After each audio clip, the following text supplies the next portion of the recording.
خود فناہی پارٹ 2۔ مرد اور عورت شادی کر کے ایک ساتھ رہتے ہیں، مگر اس وقت دل و دماغ کے کسی نہاں خانے میں بھی ایسی کسی سوچ کا وجود نہیں تھا۔ یہ ساری سوچ ایک مووی کی طرح دماغ کے سامنے گھوم رہی تھی۔ اسی دوران میسنجر کی نوٹیفیکیشن کی ٹون نے اپنی طرف توجہ دلائی۔ آپ مجھے دیوی لگتی ہیں اور مجھے ایسا محسوس ہوتا ہے کہ میں پجاری ہوں۔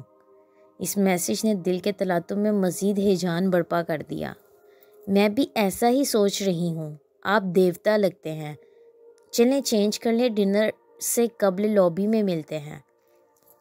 ڈنر 8 بجے ہونا تھا، اس میں بھی 2 گھنٹے تھے۔ میں نے باتھ لیا اور کپڑے تبدیل کیے۔ اس سے ملنے کا خصوصی اہتمام نہیں کیا، مگر ملنے کی ایسی طرف تھی کہ اب بھی 8 بج جائیں۔ کمرے میں انتظار مشکل ہو رہا تھا، سوچا لابی میں جا کر انتظار کرتی ہوں۔ اس وقت 7 بجے تھے۔ میں لابی کی طرف نکل آئی۔ ایک ٹیبل خالی تھی جس کے اطراف میں 2 کرسیاں لگی تھی۔ میں نے ایک کرسی کو بیٹھنے کے لیے تھوڑا پیچھے کیا تو اسی وقت سامنے والی کرسی بھی اسی طرح پیچھے کھینچی گئی۔ کرسی کھینچنے والا وہی تھا۔ اس سے بھی یقیناً کمرے میں انتظار نہیں ہوا تھا۔ ہم نے ڈنر سے 15 منٹ پہلے آنا تھا۔ اب 1 گھنٹہ قبل ایک دوسرے کے سامنے موجود تھے۔ اس وقت ہمارے درمیان زبان سے باتیں کم، آنکھوں سے زیادہ ہوئیں۔ پھرتے جذبات سے کبھی میرے اور کبھی اس کے چہرے پر آنسو قطرۂ آب کی صورت میں لکیر بناتے ہوئے گردن سے بھی نیچے ڈھلک جاتا۔ وقت کم ہے، باتیں بہت کرنی ہیں۔ آپ سے مل کر جو کیفیت ہے وہ ناقابل بیان ہے، ایسا کبھی نہیں ہوا۔ میں نے اسے وقت کی کمی کا خصوصی احساس دلایا۔ میری بھی حالت ایسی ہی ہے۔ کئی دوستیاں ہوئیں، حد عبور کر لی، مگر آپ کے ساتھ جو تعلق پیدا ہوا عجیب سا ہے، سہانا بھی ہے اور بے لالچ، اور کسی بھی منفعت سے ماورا بھی ہے۔ میں نے خود کو ٹٹولا۔ دل کے نہاں خانے میں وہ جذبات کہیں موجود نہیں تھے جو اس عمر میں جنس مخالف کی قربت میں ہو سکتے ہیں۔ آپ نے تو میرے دل کی بات چوری کر کے کہہ دی، میں نے اس کی گفتگو میں مخل ہوتے ہوئے کہا۔ اس پر ہم دونوں شرما سے گئے۔ وقت کم ضرور ہے، مگر اتنا بھی کم نہیں۔ کبھی انسان کی قدرت بن کہے سن لیتی ہے۔ میرے کمرے کے باقی دونوں ساتھی رات کے لیے قریبی قصبے میں چلے گئے ہیں۔ آپ رات کو آ جائیں، جی بھر کے باتیں کریں گے۔ اس نے یہ کہا تو میں جھٹ سے بولی، یہ تو مرادوں والی رات ہو گئی، قربتوں والی رات۔ اس پر وہ مسکرایا تو اس کے دانت مجھے موتیوں کی طرح چمکتے ہوئے لگے۔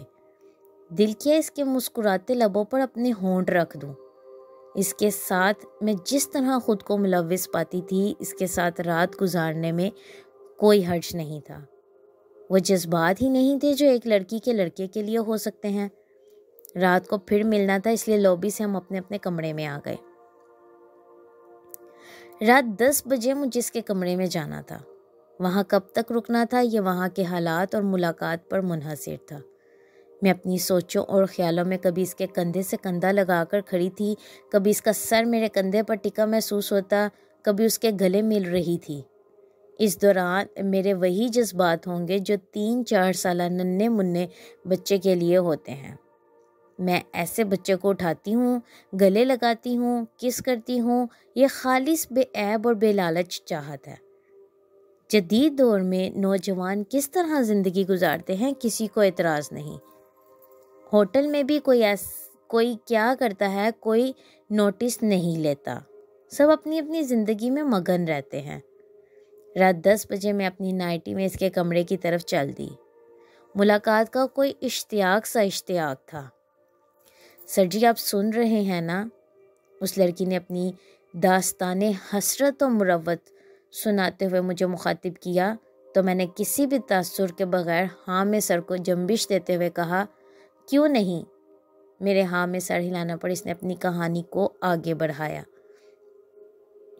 مقرر کردہ وقت پر میں اس کے کمرے کے سامنے تھی۔ دروازہ آدھا کھلا تھا۔ اسے یہ تو یقین تھا کہ میں بروقت آ جاؤں گی۔ میری پرچھائی دیکھ کر اور قدموں کی چاپ سن کر وہ دروازے پر آ گیا۔ نیم وا دروازہ اس نے تھوڑا سا مزید کھول دیا۔ میں اندر داخل ہوئی، 2 قدم آگے بڑھائے، اس دوران اس نے دروازہ بند کر دیا۔ وہ اب مڑ کے میرے سامنے کھڑا تھا۔ میں بھی 2 قدم چلنے کے بعد پیچھے کی طرف مڑ گئی تھی۔ ہمارے درمیان 2 قدم کا فاصلہ ہی تھا۔ 1 قدم وہ آگے آیا، 1 قدم میں نے بڑھایا، اور پھر ایک ساتھ ہمارے بازو خودکار طریقے سے اوپر اٹھے۔ پہل کس نے کی بازو اٹھانے میں نے نہیں کی، اس نے بھی نہیں کی۔ دوسرے الفاظ میں اس نے بھی کی اور میں نے بھی کی۔ بازو اٹھے، ایک دوسرے سے حمائل ہو گئے۔ میری گال اس کی گال سے مس ہوئی اور کان کے ساتھ لگ گئی۔ اس کی گال بھی ایسے ہی میری گال سے ملائمت کے ساتھ رگڑ کھاتے ہوئے گزر گئی۔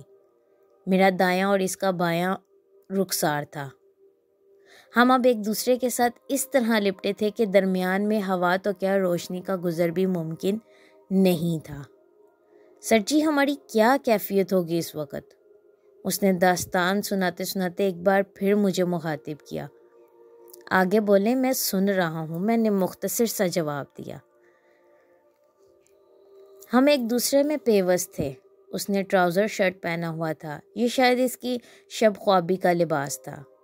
ہم جس طرح ایک دوسرے سے لپٹے ہوئے تھے، اس طرح لپٹنے سے جذبات میں ہیجان پیدا ہو جاتا ہے، سانس تیز اور دل کی دھڑکن میں طوفان آ جاتا ہے۔ لیکن اس رات اور اس وقت ایسا کچھ بھی نہیں ہوا۔ ہم ساحل اور ساگر اور افق پر زمین و آسمان کے ملنے کی طرح ملے تھے اور ساکت حالت میں کھڑے تھے۔ خواہش تھی کہ وقت تھم جائے، اگر وقت چلتا رہے تو بھی قیامت تک ہم ایسے ہی کھڑے رہیں۔ آج ہی منزل دیکھی، آج ہی منزل کو پا لیا۔ ہم جیسا کوئی خوش نصیب نہیں ہو سکتا۔ اس کی سانسوں میں تغیر آیا، نہ میرے دل کی دھڑکن میں کوئی تبدل ہوا۔ ہم ایسے ہی کھڑے رہے۔ ایک لمحے کے لیے بھی مجھے محسوس نہیں ہوا کہ اس کے دل میں کوئی میل ہے۔ میں نے شروع میں کہا کہ اگر وہ فلرٹ کر رہا ہے تو وقت آنے پر آزما لوں گی۔ ایک آزمائش تو اب ہو رہی تھی۔ اتفاق سے ہمارے قد بھی عمروں کی طرح برابر تھے۔ میرے پاؤں کا ایک پنجہ اس کے پاؤں پر، اس کے پاؤں کا دوسرا پنجہ میرے پاؤں پر تھا۔ سینے سے سینہ لگا ہوا تھا، پیٹ سے پیٹ ملا ہوا تھا۔ میں نے ایک لمحے کو اپنا چہرہ پیچھے کیا اور اس کی گال پر ایک کس کر دی۔ اس نے میرے ماتھے پر یہ عمل دہرایا۔ اس کے بعد ہم ایک بار پھر مزید اپنے بازوں کی گرفت مضبوط کرتے ہوئے پہلے کی طرح کھڑے ہو گئے۔ اسی دوران ہلکی سی دروازے پر دستک ہوئی۔ جتنی آہستگی سے دروازے پر دستک ہوئی، ہم اس سے بھی زیادہ آہستگی سے ایک دوسرے سے الگ ہوئے۔ ہمارے دل صاف تھے، اس لیے نہ اسے کوئی گھبراہٹ ہوئی نہ ہی مجھے۔ دروازہ کھولا تو ویٹر چائے لیے کھڑا تھا۔ اس نے 10:30 بجے چائے لانے کا وقت دیا تھا۔ گویا ہم آدھا گھنٹہ دنیا و مافیا سے بے خبر ایک دوسرے میں کھوئے رہے۔ پھر ہم نے ایک دوسرے کے سامنے بیٹھ کر چائے پی۔ جاری ہے۔